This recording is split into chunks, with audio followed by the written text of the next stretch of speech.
This is a story from the Winnie the Pooh series called Tigger is Unbounced.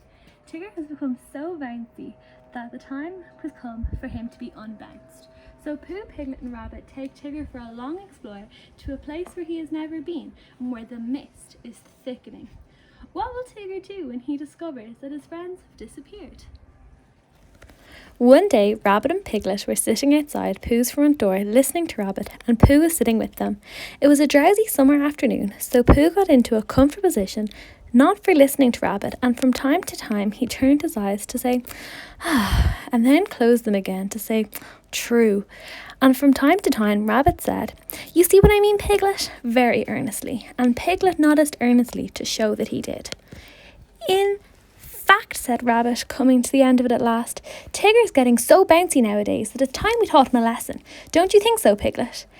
Piglet said that Tigger was very bouncy, and if they could think of a way of unbouncing him, it would be a very good idea. Well, I've got an idea, Rabbit said. Here it is. We take Tigger for a long explore somewhere and he's never been, and we lose him there. And next morning we find him, and mark my words, he'll be a different Tigger altogether. Why? Said Pooh. Because he'll be a humble Tigger, because he'll be a sad Tigger, a melancholy Tigger, a small and sorry Tigger, and oh, Rabbit, I am glad to see you, Tigger, that's why. I should hate him to be so sad, said Piglet doubtfully. Tiggers never go on being sad, explained Rabbit. They get over it with an astonishing rapidity. But if we can make Tigger feel small and sad for just 5 minutes, we shall have done a good deed. So it was arranged that they should start the next morning. The next day was quite a different day. Instead of being hot and sunny, it was cold and misty. But when Piglet and Pooh got to Rabbit's house, Rabbit said it was just the day for them, because Tigger always bounced ahead of everybody else, and as soon as he got out of sight, they would hurry away in the other direction, and he would never see them again. Not ever, said Piglet. Well, not until we find him again, Piglet, tomorrow, or whenever that is. Come on, he's waiting for us. When they got to Kanga's house, they found that Roo was waiting too, being a great friend of Tigger's, which made it awkward. But Rabbit whispered, leave this to me, behind his paw to Pooh, and went up to Kanga.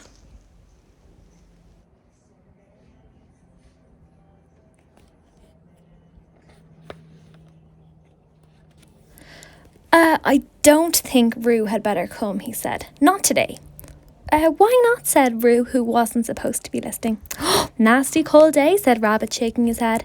And you were coughing this morning. Roo, you never told me, said Kanga reproachfully. It was a biscuit cough, said Roo, not one to tell you about. I think not today, dear. Another day. So off they went without Roo. At first, Pooh and Rabbit and Piglet walked together, and Tigger ran them in circles, and then when the path got narrower, Rabbit, Piglet and Pooh walked one after the other, and Tigger ran up and down in front of them, and sometimes he bounced into Rabbit, and sometimes he didn't. And as they got higher, the mist got thicker, so that Tigger kept disappearing. And then when they thought he wasn't there he was again, saying, I say, come on. And before you could say anything, there he wasn't. Rabbit turned around and nudged Piglet. Next time, he said, tell Pooh. Next time, said Piglet to Pooh. The next what? Said Pooh to Piglet.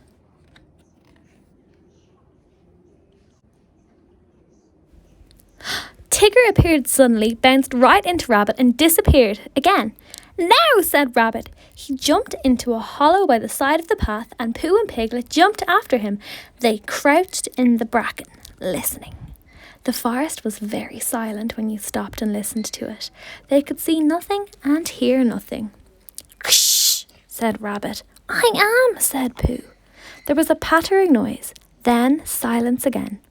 Hello, said Tigger, as he sounded close. Suddenly that Piglet would have jumped if Pooh hadn't accidentally been sitting on most of him. Where are you? Called Tigger. That's funny, said Tigger. There was a moment's silence, and then they heard him pattering off again.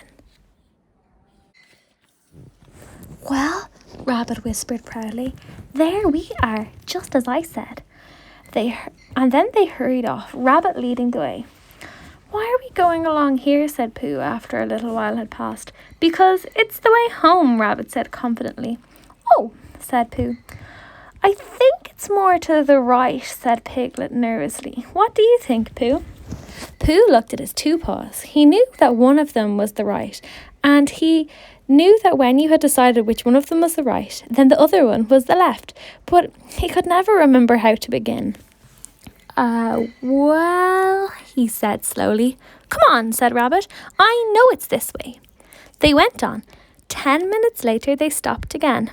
It's a funny thing, said Rabbit, how everything looks the same in the mist. Have you noticed it, Pooh? Pooh said that he had. Lucky we know the forest so well, or we might get lost, said Rabbit half an hour later, and he gave the careless laugh which would you give when you know the forest so well that you can't get lost. Piglet sidled up to Roo from behind. Pooh, he whispered. Yes, Piglet? Nothing, said Piglet, taking Pooh's paw. I just wanted to be sure of you.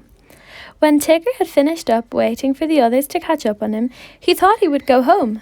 So he trotted back, and the first thing Kanga said when he saw him was, There's good, Tigger, you're just in time for your strengthening medicine, and she poured it out for him. Now then, run along, said Kanga. Where shall we run along to? Asked Roo. You can go and collect some fir cones for me, said Kanga, giving them a basket. So they went to the 6 pine trees and threw fir cones at each other until they had forgotten what they had came for, and they left the basket under the trees and went back to dinner. And it was just as they were finishing dinner that Christopher Robin put his head in at the door. Where's Pooh? He asked. Tigger dear, where's Pooh? Said Kanga. Tigger explained what had happened at the same time that Roo was explaining about the biscuit cough, and Kanga was telling them not to both talk at once, so it was some time before Christopher Robin guessed that Pooh and Piglet and Rabbit were all lost in the mist on the top of the forest. Well, said Christopher Robin, we shall have to go and find them. That's all. Come on, Tigger. The fact is, said Rabbit, we've missed our way somehow. They were having a rest in a small sand pit on the top of the forest. Pooh was getting rather tired of that sand pit and suspected it of following them about because whichever direction they started in, they always ended up at it. Well, said Rabbit after a long silence, we'd better get on, I suppose. Which way shall we try? How would it be, said Pooh slowly, if as soon as we're out of sight of this pit, we try to find it again? What's the good of that, said Rabbit. If I walked away from this pit and then walked back to it, of course I should find it. Well, I thought perhaps you wouldn't, said Pooh. Just a thought. Try, said Piglet suddenly. We'll wait here for you. Rabbit gave a laugh to show how silly Piglet was and walked into the mist. After he had gone 100 yards, he turned and walked back again. And after Pooh and Piglet had waited 20 minutes for him, Pooh had gotten up. Oh, I just thought, said Pooh. Now then, Piglet, let's go home. But Pooh, cried Piglet all excited, do you know the way? No, said Pooh, but there are 12 pots of honey in my cupboard and they've been calling to me for hours. I couldn't hear them properly because Rabbit would talk, but if nobody says anything except those 12 pots, I think, Piglet, I shall know where they're coming from. Come on. They walked off together, and for a long time Piglet said nothing, so as to not interrupt the pots. And then, suddenly, he made a squeaky noise, and an ooh noise, because now he began to know where he was, but he still didn't dare say it out loud, just in case he wasn't.